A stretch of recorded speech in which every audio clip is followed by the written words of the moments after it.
All right. Welcome, my friend, to the On the Blue Line podcast. I know something different if you are watching this live, but more on that in a moment. I am your host, Wayne Mulder, and this is the podcast that's all about helping you live an amazing life. So much what we discuss on here is specific to law enforcement, or at least from a law enforcement perspective. And the reason for that is, well, that's what I do. So on today's episode, an update on one of the court cases from the Breonna Taylor officer-involved shooting, 2 examples on why soft on crime policies do not work, and I go over the victim mentality, but more importantly, I go over what we can do about it and how we, you, I, can begin to take personal accountability. The show starts now. Cause you know it's only gonna get better. Yeah, the seasons know when. If you break the law, if you decide to do this, we're going to hold you responsible. You are the only good thing in someone's worst day. That is a privilege for a police officer. At the very least, you could honor the sacrifices of police officers and their families. We have the ability to save the Republic.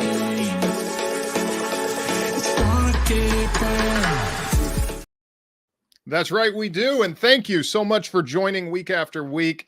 A little more on what this is here in a second. However, be sure to follow us on Twitter. I'm most active on Twitter and Instagram right now.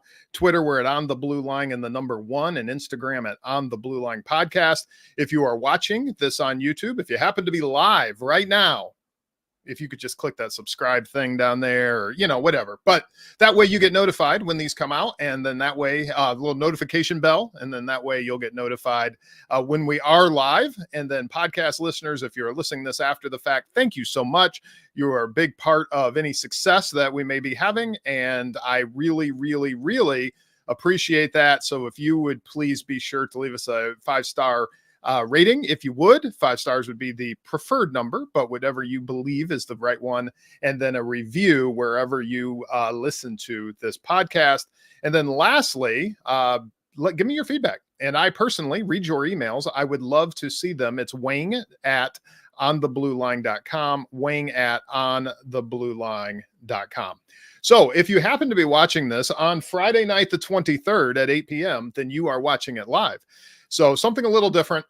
This one is only streaming on YouTube. The future ones are going to stream on our Facebook pages. Let me rephrase that. Social media pages to include Facebook, Instagram, Twitter, etc. However, I just wanted to try it on here. This is going to be kind of in the same format, just a solo episode this week of my morning roll calls. So this is just going to be a breakdown of 3 stories and then something that will help you for the week ahead. However, the reason I'm doing this, the reason I'm testing out these platforms, the reason we're headed down this road is because it's going to give us a chance to bring you content in a different way that I hope is going to be very beneficial to you and something that you're going to really enjoy as we go forward. So let's get to it. So the first thing I want to do is, as usual, if you've been a watcher of the show for any period of time, then you know that we usually do 3 stories that have some sort of takeaway. One of these is just a real quick update. There was an update. I believe it actually came out today. I caught it on X, but essentially there's been an update in reference to 2 of the officers that were involved in the Breonna Taylor officer-involved shooting. So a federal judge, this is coming from CNN, but a federal judge dismissed the felony charges Thursday against 2 former Louisville Metro Police Department detectives who worked on the search warrant in the deadly raid on Breonna Taylor's home. The article goes on to talk about what happened on the 13th and so forth. While the officers were charged, this is quoting here, while the officers were charged with using a dangerous weapon to deprive Taylor of her 4th Amendment right to be free from unreasonable search, the order from the judge stated that it had not been proven the execution team used their firearms for the purpose of subjecting her to the search. What's interesting and probably the most important takeaway from this article, and the reason I wanted to bring it to you as one of the first things to talk about, is that the U.S. District Court Judge, Charles Simpson, ruled Thursday that the decision by Taylor's boyfriend, Kenneth Walker, to fire his gun when officers burst into the home was, quote, and this is an important takeaway, the legal cause of Taylor's death, end quote, rather than warrantless entry, according to court documents. So very important distinction, and an important distinction. Him shooting at them is what actually led to them returning fire and then ultimately to Taylor's death. So that's a very important update in that case. It doesn't mean they're out of the woods, doesn't mean this thing is over, doesn't mean that the courts have decided on culpability and all that kind of thing. Really what it is just specific to those felony charges. So it'll be a case that I'm sure will drag on for a while, and there's some federal charges they're looking at as well. So it's not over, but that's an important distinction that the judge makes. And so I wanted to pass that on to you. Another story this week is in what I'm calling our Anarchy update, but this is coming to us from Colin Rugg on X. And I just caught this story, but this occurred up in New York. I know, surprise. And let's watch this video.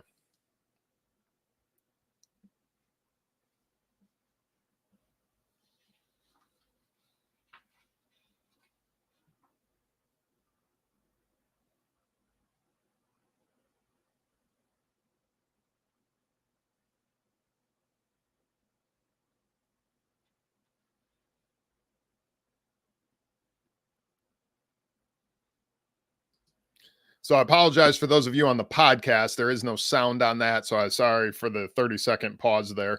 However, essentially, the 62-year-old Staten Island man was assaulted by a group of teens. So you see him walking down the sidewalk there. And the man said as he was walking, the group confronts him and asked him which fist he wanted to be punched with. Well, that seems completely reasonable, I guess. So he was then chased across the street, as you see, and then the herd continues to follow him there where he was assaulted. And he states, "I want to leave here. I no longer want to live here," which I completely understand. And the man went on, well, he was sent to the hospital where he incurred $5,000 in medical bills. And the two teens, ages 13 and 14, were arrested, and they were charged in connection with the incident. So just an important takeaway on this one. And it's going to feed right into the next story that I want to talk about, because this is an issue, right? This is something that we have going on here is people are anarchy. People are just doing whatever people want to do. So another, and my third story for you this week that's closely related, is coming to us out of Aurora, Colorado. So there is an article here where it talks about crisis levels, how Dem-Backed law turned deep blue city into haven for young criminals. So coming from Aurora, Colorado, residents are suffering from skyrocketing juvenile violent crime. It is a 2021 state law restricting juvenile detention allows violent teenagers to be released from jail. But I thought this was fascinating. So essentially, what Governor Jared Polis signed in 2021 was decreasing the cap on juvenile beds. So think about that. Rather than increasing it to the level of crime or to what is needed, he decreases it from 327 to 215, so roughly 100 beds. And in 2023, there was an increase of 42% in detentions for violent crimes in Colorado, with approximately 50 juveniles detained on an average day for different charges here. They've seen an increase of 124% when it comes to juvenile homicide filings. Crazy. Absolutely craziness. So in Colorado, 47.2% of juveniles detained in 2023 were mandatory, repeat, violent, or aggravated offenders. And there were judges. So this is Kellner told CBS Colorado, judges have to make a decision of which violent juvenile to release to stay underneath the arbitrary bed cap. If you're releasing other violent juveniles back into the community, there's a sense that there isn't a consequence. Yeah, and obviously the numbers bear this out, right? They keep increasing, and the number of repeat juvenile offenders, the severity of the crimes just keep going on and on. In this article, Aurora PD wanted to show this video. So I'm going to show this video for you here, but essentially it's the arrest of a minor-aged offenders by Aurora PD.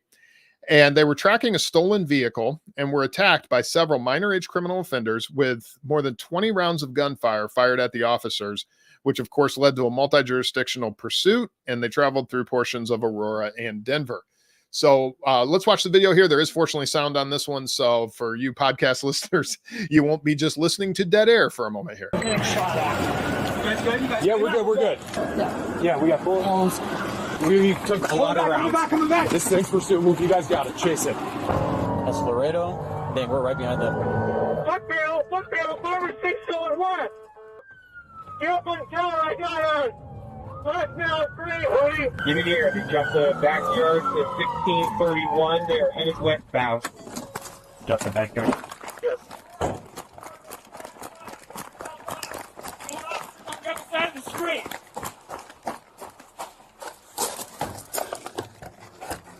Doc, strict. Sarge, you got the cover? Yep, I got you. Just hold there. Yep. This is the Aurora Police Department! Come outside with your hands up! Put it in the backyard, make yourself known. Release police dog and I'll find and bite you. We're moving. Hey, show me your hands! Hey, he's in the trash. Hands! Be cool, be cool. I'm gonna be cool. I got it. I got it. Boys. You see us chewing on those pants. I think it's going back to that trash can. Let me see your hands! Hands up! We have some custody at that address. Crazy.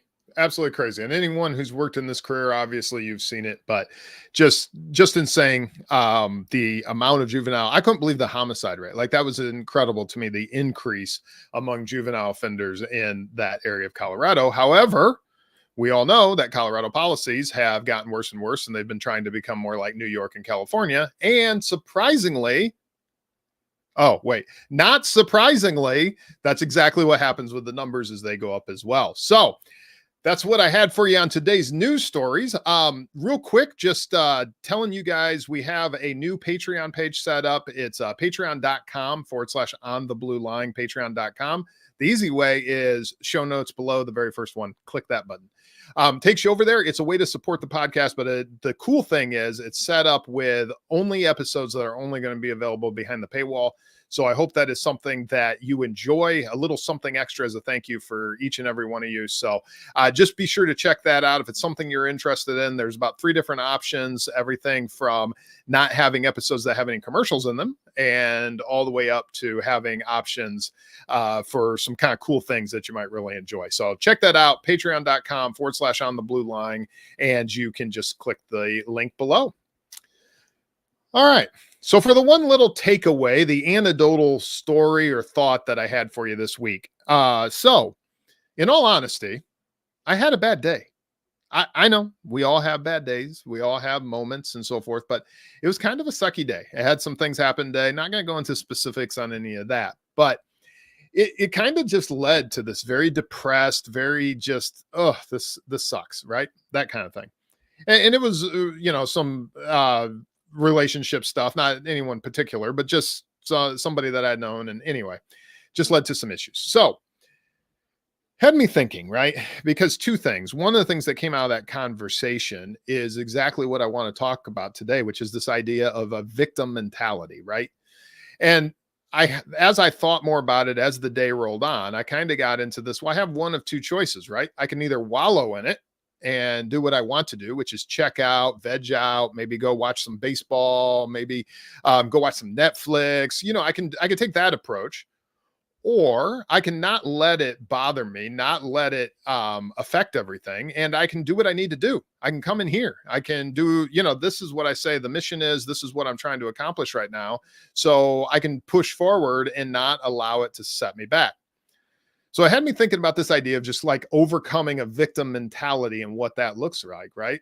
And I kind of chuckled a little bit. I thought it was a little bit ironic because, see, cops often see it in others, right?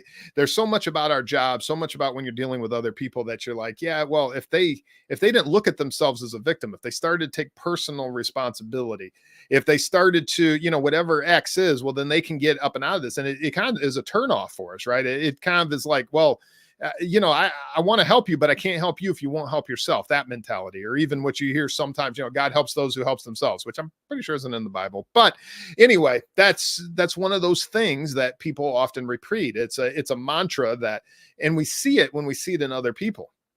But what today, when this incident happened, kind of made me realize is that I see it in other people, but I don't often see it in myself, that sometimes I want to play the victim, right? So what does that look like? What does it look like when we say that someone has a victim mentality? Well, a lot of times it's this idea of blaming others. And I tell you, there was a convention this week, not going to get into politics, but a convention this week of one side of the political spectrum that essentially their entire platform is blaming others.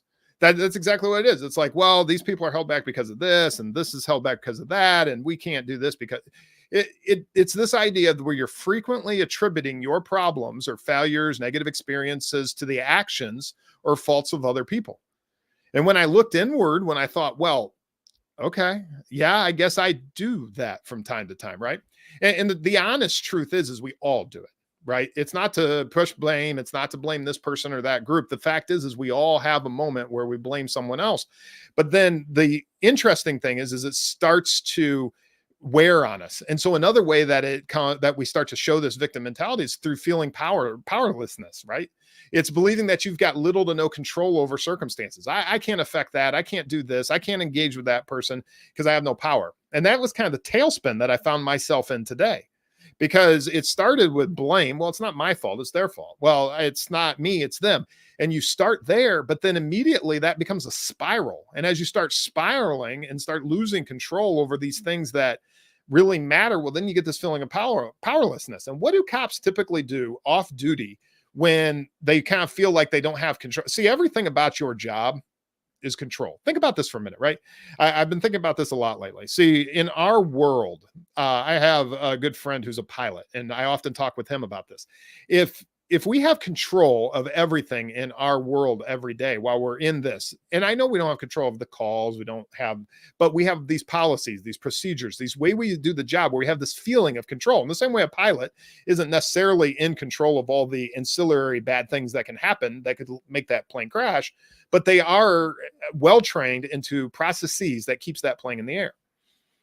And I thought about how that so often is kind of like the opposite of what we think about and what we do, right? So we have that control there, but then when we come home, all that goes out the window, and all we really want to do is not think about it. Like it's Friday night, right? So this was my short week, worked a few days. So on Friday night, you're like, man, the last thing I want to do right now is think about doing anything, taking control, moving forward or whatever. And so that leads to this constant negativity where we're focusing on the negative aspects of life. We're expecting bad things to happen. It's just going to go bad. And I'll be honest with you. I've been stuck in this loop myself for a while.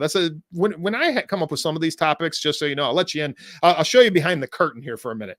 When I come up with some of these topics, it's often because I'm like, yeah, that might be something I need to think about because I'm not exactly doing well there. And so often we get to where we just start expecting bad things to happen. I'll be honest with you, this political season, I've been that way. I have absolutely been a negative Nelly. And I think some of it's justified from early on, just some of the craziness that's happened, and not on any one side, just on both sides. However, and I have a real concern for what the future may look like. And I think that's rational. However, when that moves over to where everything is negative, everything is bad things are going to happen. Everything is I'm downplaying the positive experiences, the positive outcomes, and rather I'm only looking at the potential negative outcome. What we start to do is we get stuck in that, and that becomes our norm. That becomes what we think about. And then a lot of times, depending on your beliefs, some people believe that, a lot of this can actually then manifest and become exactly the things we're most afraid of become the thing that we're dealing with. And it's all because it's what we focused on. So the other thing is a lack of accountability. And I see this so much. In fact, this was a direct part of the conversation I was referring to. It's this unwillingness to say, you know what? There are problems in the world. However, I have a responsibility to engage. In this free society, I need to engage in those. In my life, I need to engage in those. In my relationships, I need to engage in those, whatever it may be, and to show that accountability, right?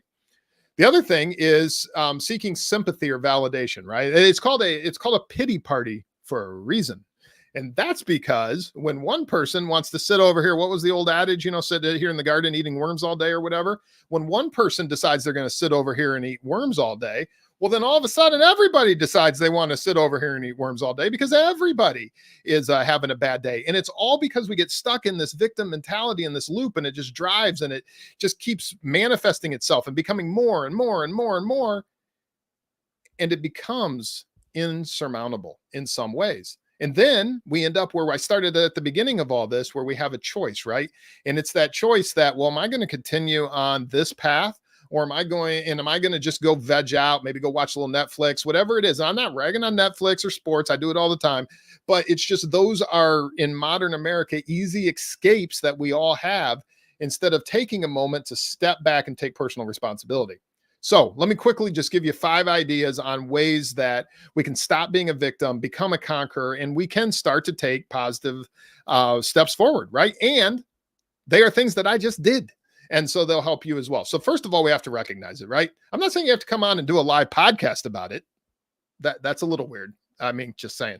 But I am saying that you do have to recognize in yourself, and then you've got to say, okay, I know that I've been dealing with this self-doubt, and I had this negative self-talk and this cycle where I keep affirming it, and I'm going to step outside of that. And so then what the second step is to begin to take responsibility. And that's where we often go wrong. So a lot of times we get, and some people will even term it as maybe a depression or whatever the situation may be. And they'll look at this and they'll say, hey, yeah, I recognize it. I see that I did this. However, they don't want to take responsibility for it. And so taking action is actually where the rubber meets the road on this, right? Again, tonight, my options were real simple. I could have continued to wallow in my self-pity, wallow in my victim mentality, wallow in that, and just go on without my night. And it would have been real easy to say, I am not going to even deal with coming here and talking to this little camera. But I had to make a choice based on what I want the future to be. And that leads to the third thing, which is to be solution focused, right? This is sometimes something we all struggle with, right? We, instead of dwelling on the problems and the alleged injustices or whatever it may be, we have to start looking for ways to solve it. So this is what they say when you start a business, right? Identify the problem and then come up with a solution. And that's how you develop a very successful business a lot of times. Well, the same is true in our lives. If we identify a problem, so I have this victim mentality, well, I need to be accountable. Well, what are some things I can do to get me out of that? So instead of the woe is me and the everything always goes against me, well, maybe what I need to do is go take some steps that help me to push back, that help to give me that feeling that, hey, when I'm making forward positive momentum, good things happen and good things will happen, and starting to just look at it all differently. Well, that leads to the fourth idea I have for you, which is to reframe your negative thoughts. This is something that I'm trying to do better at, because we all have these negative thoughts, these negative mantras we repeat to ourselves all the time.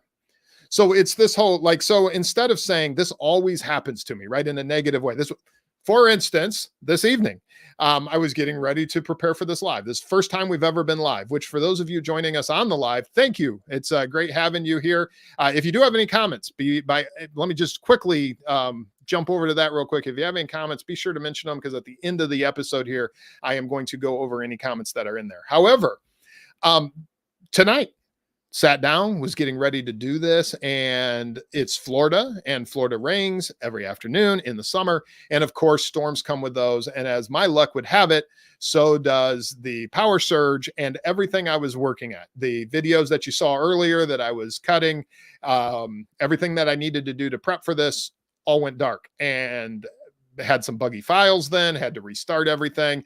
So in that moment, I instantly went to, why does this always happen to me? Every time I'm trying to do something good, this is what happens. This is just the way it's going to be. And on top of the rest of the day I had, as I told you earlier, that's where I went very quickly.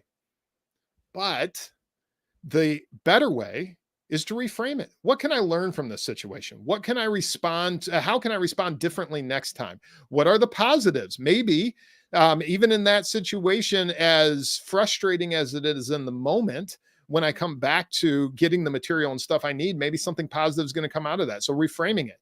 You know, you hear it a lot in the financial space, right? Because we so often immediately go to, well, I can't afford it. Well, we really want to do this, that. Well, I can't afford it. And I'm not suggesting you go into debt and any of that. But what I am suggesting is flipping that on its head and always asking yourself, well, how can I afford it? What's the businesses I can do? What's the things I can do that will allow me to do this? That because this is a positive thing. It's great for my family, great for my wife, whatever it is, or husband, or whatever your situation is. And then allow that to be like, well, how can we do this? And that is taking it from a negative side to a positive side. That is the opposite of the victim mentality. So instead of all these negative things always happen to me, nothing ever works out, the whole world hates me, they hate me because, you know, whatever the situation is. And instead I flip it and say, how can things work out? What can I do? Maybe it's even a self-improvement thing. What can I do to improve so that these things don't happen, whatever it may be? And then the last thing, and probably the hardest when it comes to this, is it is so hard to practice gratitude. But practicing gratitude, you cannot feel like a victim when you are practicing gratitude. It just can't happen. If you are thankful for things, truly thankful for things, it is so hard to go out and then also be like, well, woe is me, nothing ever works out. Because you start to see those blessings. You start to see those things that it's like, you know, yes, my car broke down, and yes, money's strapped, and yes, but today in my gratitude journal, I talked about, well, my family and my son and my wife and my, you know, whatever it is, and these good things in our life. Well, I do have a job. Yes, it may be a complete crap show some nights, but I have a job. And there was a time I didn't have a job. So thank God I have a job. And that gratitude begins to build, and it becomes a whole new mindset for us. And we start to move further and further from that victim mentality. So I hope that those are all things that you will, they are things that you will think about in the week ahead. And I really appreciate everybody coming in here. And those of you who did end up watching this live, I just want to tell you that this is something that we're going to be doing. I want to repeat what I said at the beginning. This is something we're going to be doing going forward. I'm going to be picking a night. As any of you who work in law enforcement know, you work a rotating schedule when you're on patrol. And so unfortunately for me, that means that I never have the same day off 2 weeks in a row. It's essentially the short version of saying that. So tonight we did Friday night. This is going to change one more time because I'm going to try to figure out a consistent way to do it. And then we'll start looking at bringing on some guests and so forth for these in the future. So I just want to say thank you to each and every one of you. No matter how you got this content, thank you very much. Remember, there's always more at ontheblueline.com. That does it for this week's episode. I will see all of you in the podcast, but I will see you out there on the blue line. Have a great evening.